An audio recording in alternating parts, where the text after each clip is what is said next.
This is the Horse Radio Network. This is episode 352 of the Dressage Radio Show.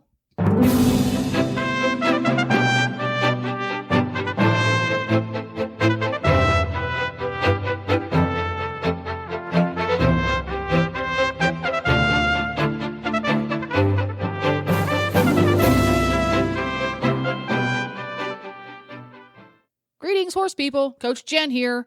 Reese and Phillip are taking a break this week, so sit back and enjoy this previously aired masterpiece from the Dressage Radio Show Audio Vault.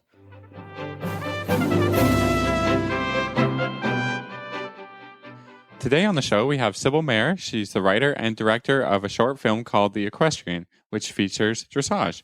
And Endel is going to talk to us about his experience at the World Young Horse Championship. Hi, Phil. Hi. We're just on our own today, Reese. I know. Everybody cross your fingers because it's going to be fine. There's a new system, and oh boy, thank goodness Phillip can take control of this. I can control this, just not you. Yeah, exactly. Can't control me. Are you having a good week? I am. It's we're recording a little bit early because I am off to the Western Pennsylvania Dressage Association, and they have an adult basically camp, dressage camp. So I'm off. Yeah, on Thursday, and it's big fun. Everyone has a great like time. Tenting? Everybody stay in tents or something? I know. I think actually everybody stays in hotels, but I know there is a bonfire situation that happens on Saturday night. Sing along. Yeah, I don't know. Last year, me and Kate Fleming-Coon. We had her on last year. Yeah, we've had her on. With her, yeah. Yeah, this will be our second time going together, and it's great. It's a really fun weekend for everybody. There's a massage therapist there. The ladies all come with their horses and their friends, and but it's a lot of work actually for us all. Everybody rides twice each day, and there are evening lectures. So we have dinner. Kate and I give a lecture. So it's a really fun thing, and certainly if anybody has questions, I definitely the ladies of the Western Pennsylvania Dressage Association can answer them and how they do it. And it's a great. It's just they look forward to it every year, and so do we. And so it's a great idea. I love the idea of having sort of an adult camp. Everybody comes and brings their horses, and everybody watches everybody, and we talk about their rides, and it's a lot of fun. Yeah. So we had to record a little early this week because of that. Yeah. So, and also we have a wonderful. She is a writer, producer, and director of this a film called The Equestrian, and she's in England, so it worked out double. Yeah, we had to do it in the afternoon. Yeah, we had to do an afternoon. England. So. Yeah. So it's cool. We got a good show, and we had him do the trainer tip last week, and this week he's going to come on, and he's a fun guy. Really, really great chat that we had with him. About the World Championships. So I think he had an awesome experience. And then last but not least, we're going to do a trainer tip on top lines. Yes. So I think after this commercial, we'll just get right to our first guest. Vitamin E is a powerful antioxidant that supports healthy muscle and nerve function by limiting cellular damage. Green grass is the best source of vitamin E for horses, but most horses don't spend enough time grazing to meet their needs. Hay, grain, and winter pasture provide little to no natural vitamin E. To ensure your horse's vitamin E requirements are met, choose Elevate. Elevate contains a readily available source of natural vitamin E. Elevate is cost-effective and easy to feed. To learn more about Elevate, visit the Kentucky Performance Products website at kppusa.com. 2K Gray's mission is to honor a woman's adventurous spirit by creating apparel that offers comfort while riding, plus style when you're not. In 2011, Grand Prix rider and entrepreneur Chris Pinto joined forces with fashion industry veteran Meryl Ranzer to create a chic and sophisticated line of performance riding breeches that look and feel better than your favorite pair of jeans. The line, made for women by women, is now being expanded and refined by teaming up with global equine manufacturer and distributor Intrepid International and notable fashion designer Kia Tomlin. 2K Gray offers serious riding clothes that are sturdy in the saddle, yet slimming, stunning, and sophisticated everywhere else. Each detail, from pocket shape to seam placement, is designed to enhance a woman's silhouette and to celebrate different body types. The collection is machine washable and proudly designed in the USA. Check out the new and exciting designs at 2kgrey.com. That's the number 2, the letter K, GREY.com. You can also follow them on Facebook at 2kgrey. Feel better and ride better. 2K Grey. Well, it is my pleasure this evening to be joined by Sybil Mayer, an award-winning producer who has produced the movie called The Equestrian, about a young dressage rider and his relationship with his stallion. Good afternoon, Sybil. How are you? Oh, I'm well, thank you. So, I'm just going to say, because this is a little nitpicky thing, Oh, sure. filmmakers are. I directed and wrote as well as produced the film. So. Oh, okay. Sorry, it's all about the credit. Right. Yes, for sure. Of course. Well, I'm sorry about that, about your intro, but no, that's fine. That's okay. So this movie will be, is it debuting at the Equus International Film Festival in Montana? Yes, it will be a regional premiere. It's not its first. It's not its U.S. premiere, but that was a couple of years ago. But a regional premiere, so for the Northwest.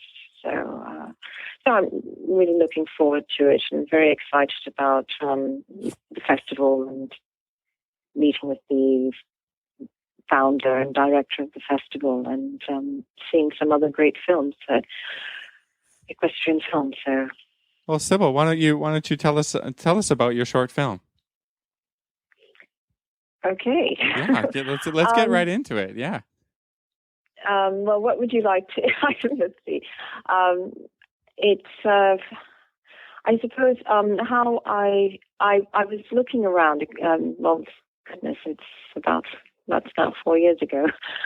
But I was, playing with some ideas for a film and a new film, and I had first thought about trying to adapt someone else's short story on jump racing, and until I had seen a person who had become my first trainer working on preparing for a dressage competition, and I thought that there was something fascinating going on. I mean, that was more intriguing to my eye, and that's how it was. I just knew that I wanted to explore more this dressage and the idea of this relationship, and using this theme for a film. Super. So tell us, a little bit about just the storyline. How does the movie sort of run, and how did you come up with the storyline? Well, it as you said, it's about a talented, ambitious young rider, and it's the day of it occurs over the day of his first major competition, and it's through, how can I say, it's a sort of dark psychological drama, because it's working through other themes, and sort of the relationship he has with his father, and as well as with his stallion, and confronting truths, or if you can call them that. Yes, I would say truths that he discovers about himself through this relationship. So what were the challenges of filming, in an equestrian setting, or filming the horse, because I hear that it's very difficult with pets and trying to get them to do what you want when you want. Did you find that a challenging thing to do? Well, not really. I mean, and I don't mean that in a boastful way, but I think that, one thing, it was just quite important to, really look and think about the horse, and think about how we interact with them and how they interact with us, and what horses are doing and how they move and interact with one another, and being able to call on these things. So obviously the horse is not, if I say yes, if I'd like them to look left or to look camera right or whatever, the horse, you can't give, Direction. you're not going to give verbal direction, no. But, if there's a startled look you want, well, I mean, by making a sound, or Right. jiggling some keys or something, and this is an effect. In our film, there were actually 3 stallions. So the hero stallion and as well as 2 stunt stallions. And so, but the stunt stallions had different characters themselves. One was very placid. He'd been in a number of films, seen it, done it all. Oh, okay. That's Yeah, nice. he's an experienced He'd guy. done this, he'd done that, He wasn't impressed. He's been on a movie set in this. So, and he was very quiet, very calm. And the other one had a very, sharp, shrill, would always, let out the shrill neighing as soon as he entered the room. I suppose that could remind us of some people, but So, and he had very sharp and sort of staccato movements, which the other one didn't have. Right. And so when I saw this, I thought, oh, I can use that. That's really great. And then actually these are things I think that as a director you are doing with your actors. It may be if you knew somebody who could do card tricks, that might actually come into being a characteristic. You would use it, right? Sure. Yeah, that makes sense. Yes, you would adapt and this. Yeah. And so that is something. I mean, this horse as well. It would move its lips a lot, and that came in use too. But it wasn't something that one could predict. So obviously, you don't write that into the script. I mean, that hadn't been written into the script, but right.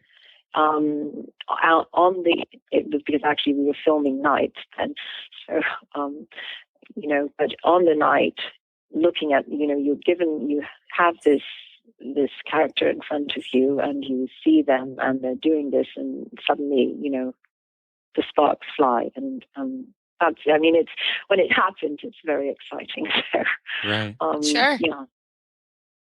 Excellent. So, Sybil, maybe you can give us a little bit about your background into the equestrian world and how making a film about something horsey came about. Yes. Well, as I said, I was just about to start dressage lessons, but this, so this all sort of fed into it, and thinking more about actually now, without becoming too philosophical, but it is the looking more at the nature of the relationship between humans and other beings. And I think essentially my film is about that. It is about relationships and thinking about what it is to be within, to have this relationship with another being, and what one gains from it, and how privileged we actually are to experience this, because in effect, I think we learn more about what it is to be human through this relationship. But as you said, to make the film, I found that very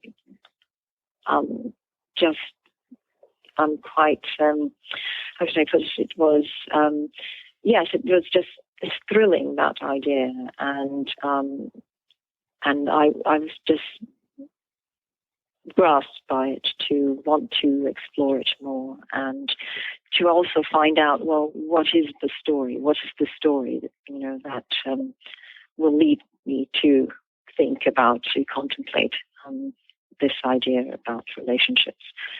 And No, sorry, I don't know if I'm going on. No, you're That's doing okay. great. That's No, I okay. think that you're absolutely right. Like, I think for all of us who ride horses, and every level, it is a privilege to be able to ride that horse every day and to have a relationship with that horse. And I think, certainly it's hard for people to understand that.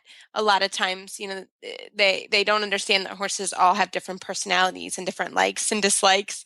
And you have to interact with them differently, Yeah. and I think, like you said, Sybil, it leads to a little bit of self-reflection. When you have to think about how to train a horse and how to get something that doesn't understand you to do what you want, in essence. So I think that's very important story. And it's sort of this idea of creating. I mean, when two beings who initially don't speak the same language, in effect, don't speak the same language. Sure. So how do they communicate? And there is a way, I think, in which we have to create a new space where, there's sort of give and take. I don't know, you may find this funny, but because I do think that you take on attributes of the other being. Do you know? Sometimes you're a horse. Or a dog, or you make a sound. I think that. When you actually shouldn't be. Right. You should probably be using words and vocabulary. But or things that the dog does, and I startle myself because I think, where did that come from? Why have you done that? How have you moved in a certain way? And and that, I think it's fascinating. But interestingly, I had, because I don't know what you've read of the film up to now, but about the film, but because it is it's a dark film, but I think it is a film about redemption. And I did. I know that sometimes it can be off-putting or difficult for some people to watch. But I've said, I was listening to Roman Polanski, who, when he was making Chinatown, and the producers wanted an upbeat, a positive ending. Right. He said, if this film is to have any impact on the audience at all, for him, the heroine, for those of you who know that film, has to die. And not that anyone dies. I hope this is not too much foreshadowing for the end of your film. No. But it is, I think, because it people, certainly are grasped by how there is a strong feeling, and it's something that, as a director, I think everyone wants to have. You want people to come to have felt, you want to be affected by after seeing your film, not just sort of, okay, done that, let's go and do go and get a pizza or something. And so it does cause a lot of debate, but then on the other hand, I sort of think, oh my God, I just want a simple little film about but that's sort of not what I made. It wasn't what I set out to do. But I think so. I'm trying to learn to sort of go with that and know that that's a good thing, to know that you can make people feel this. From something that actually is a fictional story. So, Sybil, how do our listeners find the movie? Like, how can we watch? If Philip and I wanted to watch the movie, how do we do that, or the film? Well, the DVD has been out for a while, and it's available on the website, if I can say that, theequestrianfilm.com. Yeah, okay. Well, Sybil, it was very nice of you to join us this evening and to talk about your film, and I wish you luck at the Equus Film Festival in Montana. I think that's the 18th through to the 20th of September. Yes, and anyone in Montana, my film screens on the Saturday, the 19th at 9:00, and there's a little reception afterwards. Wonderful. Thanks again. Thank you. All right. Well, right after this commercial break, we're going to come back with Endel Otts and talk about his experience at the World Young Horse Championships in Verden. Welcome to bedinabox.com, where you'll find the most comfortable, pressure-relieving memory foam mattress at only 1/3 the cost of the leading brands. We have created an exclusive memory foam that sleeps cooler, rebounds quicker, and cradles your body in pain-relieving comfort better than other types of memory foams. Introducing our new memory foam technology. By swirl infusing gel into our advanced memory foam, we have created an even cooler, more comfortable sleeping surface. Best of all, it's made right here in the USA. He had been dealing with back pain and chiropractor visits for a while, so we decided it was probably time to find a new mattress. So we started doing some research on memory foam mattresses and found bedinabox.com. We were on a trip with some friends, and they actually had a bed-in-a-box mattress in their camper. And on their recommendation, we decided to get one for ourselves. They got it to us in no time. We had no problem adjusting, and we were thrilled with the comfort. In fact, my husband doesn't have to get up early anymore due to back pain. He can lie in bed for as long as he likes without any discomfort. We recommend Bed in a Box to anyone who has back problems or just needs a good night's rest. We believe we have created the world's best memory foam mattress. Using independent, accredited labs, we have tested our mattresses against the industry leaders to ensure comfort and durability. Test results show our mattresses relieve pressure better than the more expensive ones found in retail stores. Buying a mattress over the internet may seem risky. That's why we offer a 120-day zero-risk return policy. You get a full 100% refund if you're not satisfied. No hidden fees and no return shipping charges, and we back them with a 20-year warranty. Sound too good to be true? Don't take our word for it. Read what real customers are writing about us on Facebook, Twitter, Viewpoints.com, and other third-party review sites.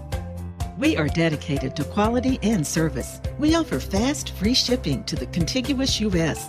Your mattress will arrive conveniently packaged and will be ready to sleep on within minutes. With the benefits of the leading brand mattresses, but at 1/3 the cost, why wait? Start getting the best sleep of your life. Call, chat, or email one of our friendly customer care agents to learn why 99% of our customers sleep better and toss and turn less on their new Bed in a Box mattress.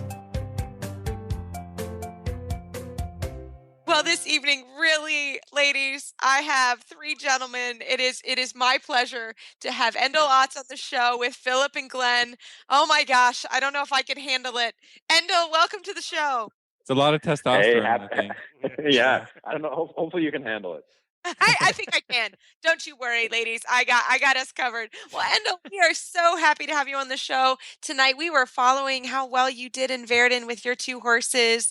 So can you just tell us, what was it like to take two horses to Germany and get ready for Verden?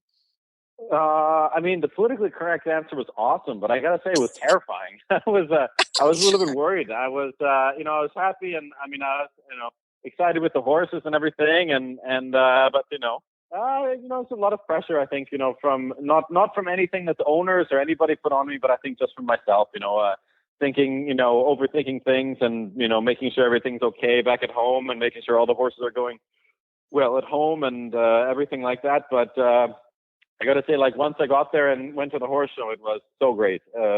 Everybody was so fun. And I have to say, like, I did one show before I went there, and, I got to ride around in, I would say the typical, what I hear from everybody is the, scary German European warm up where everybody runs you down. And I liked it. It was a little bit like, that roller derby, it was kind of awesome. Demolition derby.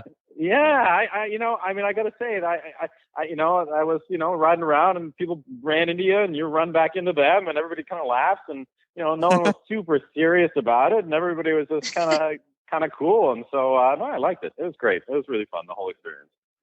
And they'll tell us about the two horses. How long have you been riding them? Their personalities, everything you can about the two horses you took with you. Yeah, sure. So the 5-year-old I have been riding for a little over a year and a half or so. I found him. I was on a trip over to Europe to look for horses for clients and stuff, and I just randomly got a call from someone saying they had maybe a couple interesting horses, and I went over to their place and I really was not looking for a horse for myself because I really couldn't afford buying the horse and then supporting it over here. And I rode a couple of the ones they had there and a couple of the horses they had for sale, and I just didn't like any of them. It was just not ones for me. And then I went and I rode Lucky Strike. Actually, his name before I changed it was Little John. And I really didn't like that, Yeah. So I changed it to Lucky Strike. And I saw him going around, and he was just really well behaved and 3 good gaits and a nice mind. And they hadn't ridden him for a couple of days because they were on vacation. And I jumped on, I rode him, put a little bit of pressure on, and he was great. I mean, didn't say no, was really well behaved. And I watched the video, and called my dad.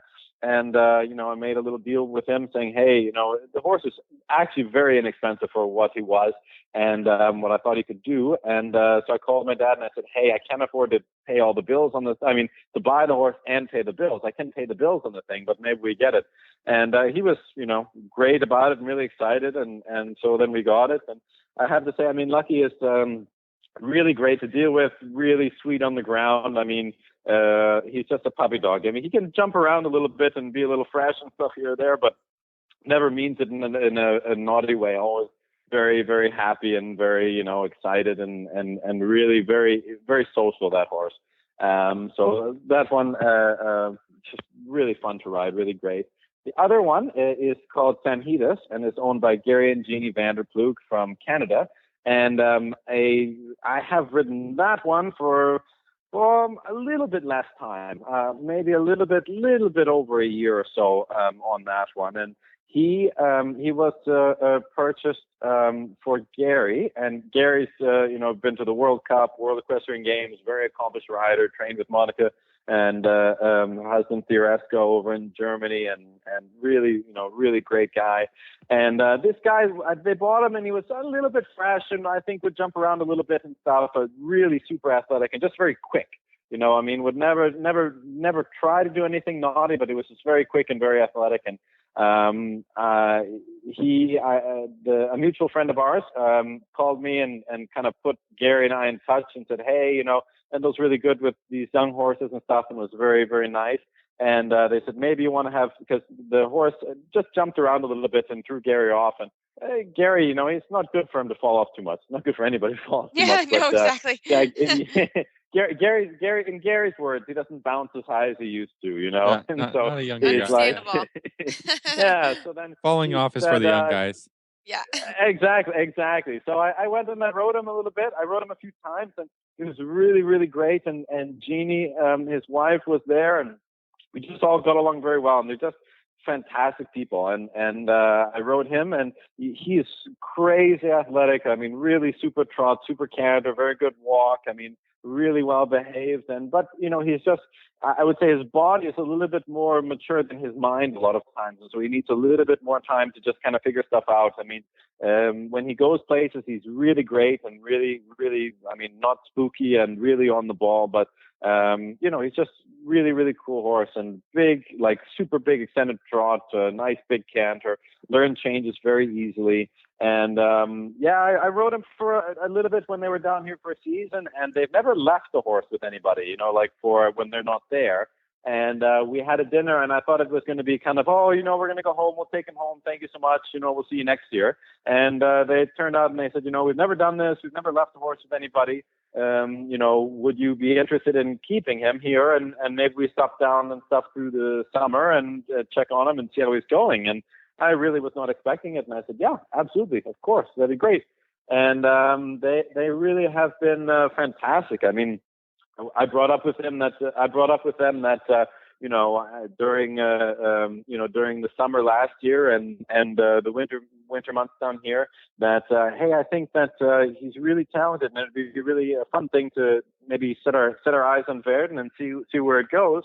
And they were all for it. I mean, really excited, really motivated, and I mean, I have to say, Gary and Jeannie, I mean, they are some of the best owners. I mean, they're so easy to deal with. I mean, they love their horse, and their horse is number one. But I have to say, I mean, they really, in all the decision-making process and warm up and different things, they really let me do whatever I feel is good with the horse, and we discuss it. And if we have any, disagreements, we all sit down and talk about it, and we always come to a really great consensus. So, no, I mean, I'm really, really lucky for the horses and the people I get to work with. Super. So, Endel, tell us, what was it like to ride at Verden? I mean, what was it like in the warm up, and what was it like in the actual competition? Yeah, I have to say that getting there was really cool to see like all the different countries and be able to go over there, and I think that over there the young horse riders, they're a little bit they're quite famous actually, because I've talked to a few people here or there, and everybody would come up and say, "Oh, did you know who that was?" And I said, "No, I have no idea." "Oh, well, she won this year and won this the other year and everything, and oh, that person's really famous." And they were all really cool. I mean, all the riders were very courteous to everything. The whole setup was very, very well catered to young horses, and making it so that you got as many times around in the actual warm-up arena as you needed to. I loved it. I have to say, I thought maybe I'd get a little bit nervous in the actual competition, but I felt great. I mean, really, really well prepared with Christine and Evie and everybody. I mean, I had I always joke, I had how many nations does it take to get Endel to go to Verden? I mean, there's America and Canada and Germany, and the young horse coach from Germany, I was riding with him, Hans Meyer-Zustrolen, and his wife. His wife won the 6-year-olds when Anki did it with Painted Black. So she won the 6-year-olds over there. So they're very knowledgeable and really great. And he was the coach for the German young horse team, and he's also the coach for the young riders for Germany. And I got to say, I mean, really great guy, really funny. I mean, in the first week I was there, I was a little bit, I didn't know if maybe he was like a crabby German guy, didn't want to, make jokes and stuff like that. So I stayed very, very focused and very everything. And then it took me about a week riding with the guy. And then I was concentrating on something, and I almost ran into one of the girls riding, and Hans Meyer, he stops and he goes, "Mr. Ott, in Germany, we leave room for the women to go by, because in Germany, the women are a lot tougher than American women." And then everybody laughs, and everybody laughs and gives me a hard time. And so, no, it was great. I mean, riding around there, I have to say, it was also really cool for the final days, because you do the small final to qualify for the big final. And on the big final days, when you ride in it, I mean, there are people that get there hours beforehand and are tailgating and waiting on the hill and stuff, and so it is just packed full with people. And so it is really, I mean, you make. I had the only mistake that I would say that I had was on the final with Lucky. I had a canter walk canter, a simple change in the thing, and he picked up the same lead as I did, when I walked, and I very surprised by it. So then I kind of panicked, and then did it again, and then he picked up the same lead again, and then the whole crowd goes, "Oh!" It was cool. Everybody was like, I mean, everybody is right there with you, and it was really cool to watch those horses and watch the top horses that go there, and I felt really good. I felt like I fit in really well with everybody, and it was such a fun experience to, ride internationally and, represent my country. And I mean, I've always wanted to do that. So it was a nice little box to check off. So Endel, what's next for you guys? Are you going to be down in Florida, or what's the plan with these horses? I'm based in Florida the whole year round. So we're down here. So I think my plans for the next this upcoming year is I want to get Lucky qualified again get qualified hopefully for the 6-year-olds for Verden, and then this coming year they have a new thing which is really cool and really exciting. Is a 7-year-old basically developing Prix St. George or young horse Prix St. George class. I have the San Hitas horse, which would be the one that I took there for the 6-year-old. He is going to be even better. I mean, really, really, really excited about that, and I want to try to get him qualified for that. That is also a Verden class. And then I have a mare that I showed down here. I had her for about 6 months, and I put changes on her and everything when she got here. But it was, and I had her qualify. I had one score for Verden, but I needed another one, and it was just, I thought, maybe too much pressure to take her all the way over to Texas and get her all qualified up. So I just stuck with a score. But she was the highest scoring horse in the U.S. for 6-year-olds and everybody. She's got 86.5 down here in Wellington. And that's one I also would want to try to do, developing Prix St. George, and really focus on Verden and stuff with that one. So try to bring as many back as everybody will let me. I want to go back as soon as possible. Excellent. Well, we want to thank you for joining us tonight. How do people find you online, or if someone wants to contact you? Online, I mean, of course, the Facebook is good, but my website is endel.dressage.com. Phone number is on there, and email is my first and last name at gmail.com. And it should be pretty easy. I mean, pretty easy to get a hold of me. Great. Thank you so much for coming on the Dressage Radio Show. Absolutely. Happy to be here. And we'll talk to you real soon.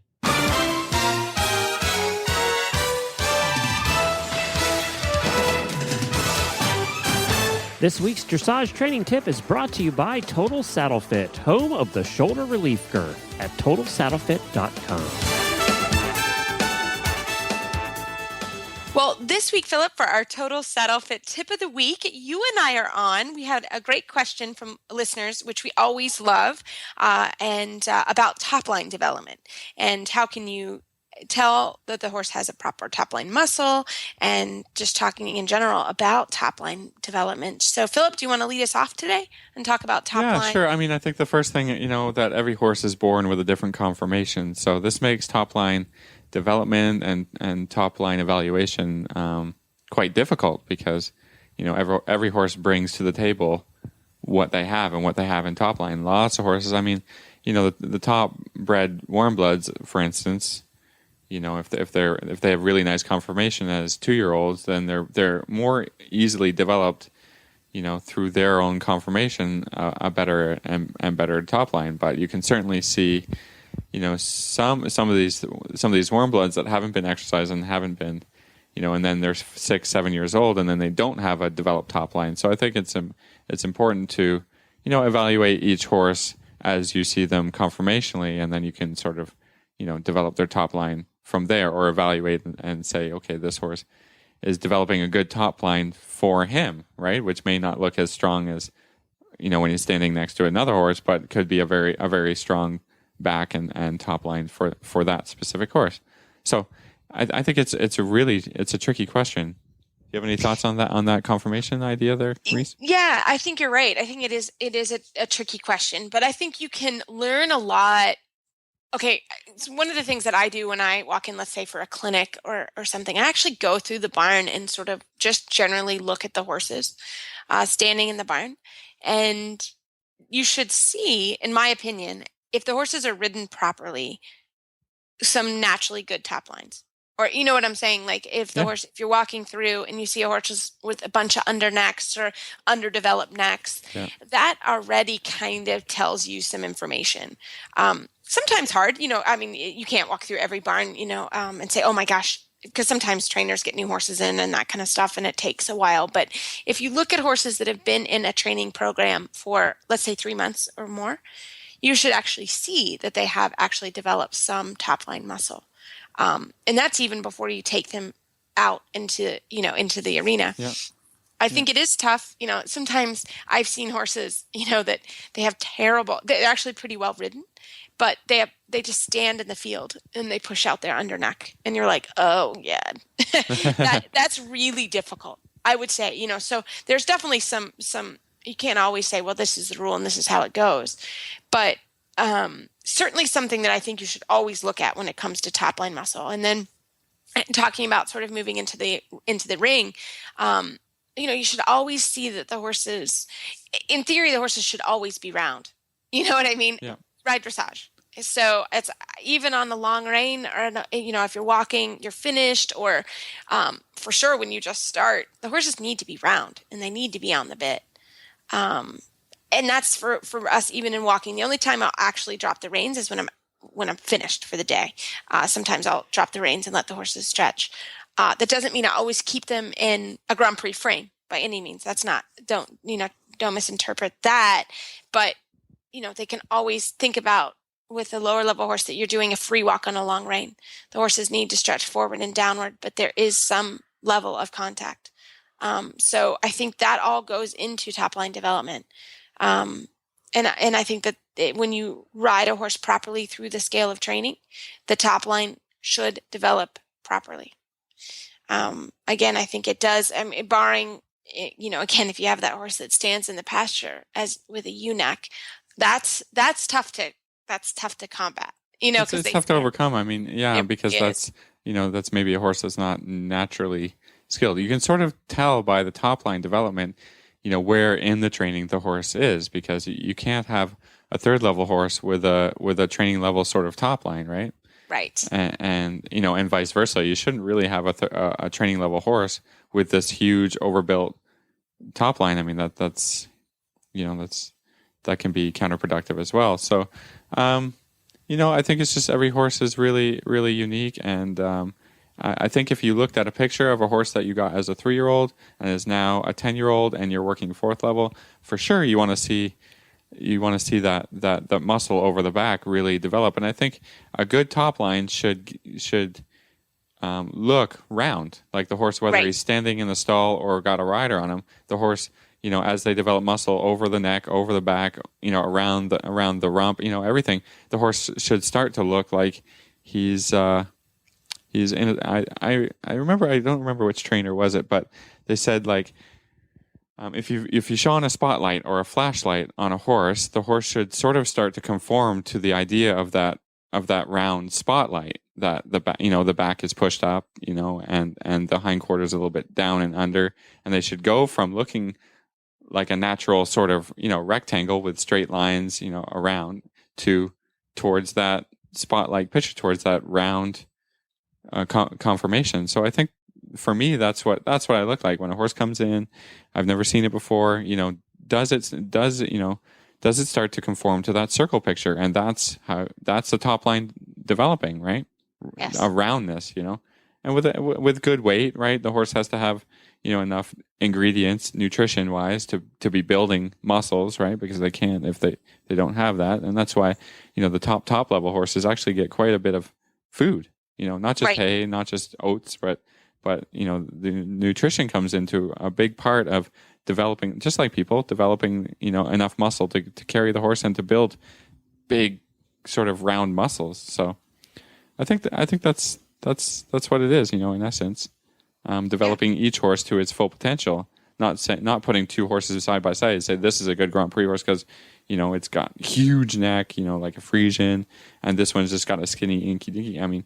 Maybe that horse is really strong for that horse, right? They all have different body types.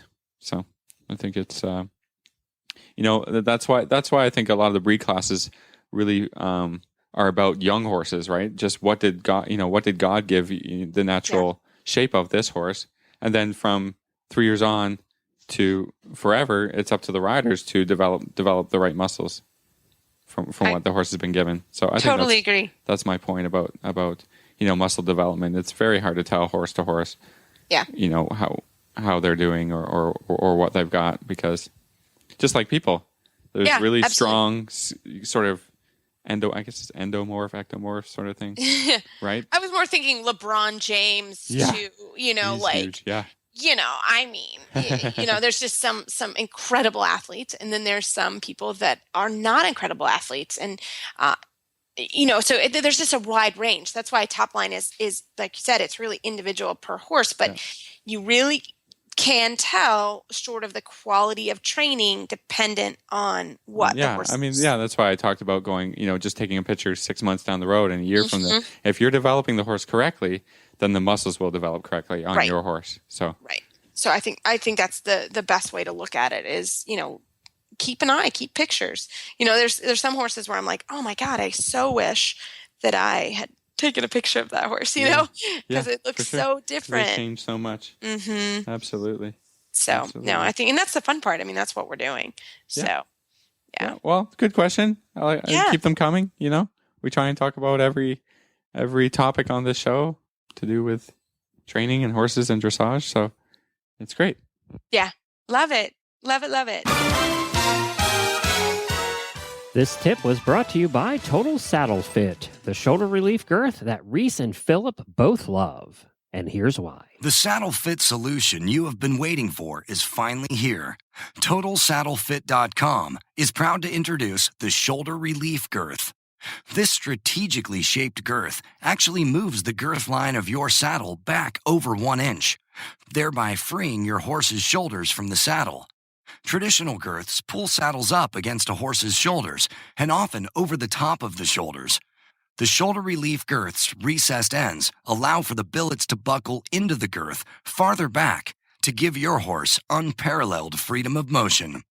We are so certain that your saddle will fit better and your horse will be more comfortable that for a limited time we are offering a 30-day, 110% money-back guarantee. If you are not totally satisfied with your shoulder relief girth, send it back for a full refund plus 10% of the purchase price. Don't wait. Order now for the best saddle fit solution available. At TotalSaddleFit.com. Visit TotalSaddleFit.com.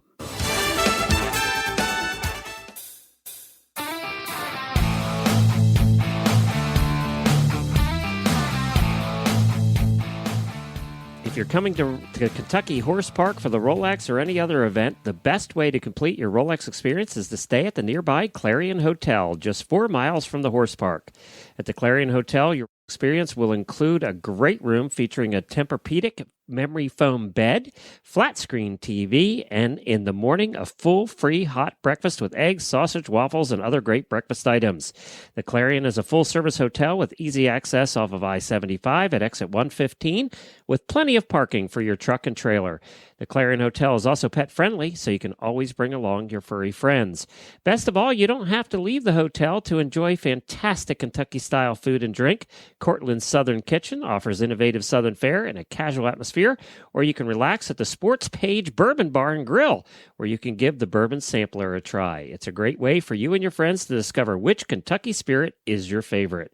If you're coming to Rolex, you better get your reservation in early. 859-233-0512. That's 859-233-0512.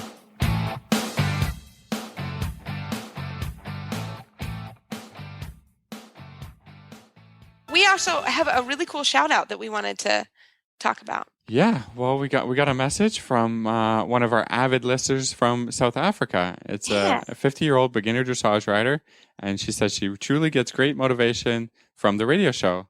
And she likes the topics, the various venues, and what the weather is like. Because I guess, when you're halfway around the world, we do talk about the weather a lot, but it's part of our daily life. Being a trainer who has to be outdoors a lot, then it's very important to us, what things are doing, and for me, how cold it is in the winter. And I just like to complain about that. But this shout out goes out to Wendy in South Africa. So thank you so much for sending us an email and commenting about the show. It's really positive motivation for us to keep doing these shows and keep having fun. Exactly. Well, everybody, you can find our show notes and links to today's guest on our website, dressageradio.com. Like us on Facebook, just search Dressage Radio Show. Follow us on Twitter at Horse Radio. My website is maplecrestfarmky.com, and my email is reese@horseradionetwork.com. You can find me at philipparksequestrian.com, and my email is philip@horseradionetwork.com. I'd like to thank our sponsors this week for allowing us to put on a great show. And don't forget to check out all the other shows on the Horse Radio Network at horseradionetwork.com. Everybody, keep your heels down and your shoulders back, and we'll talk to you next week.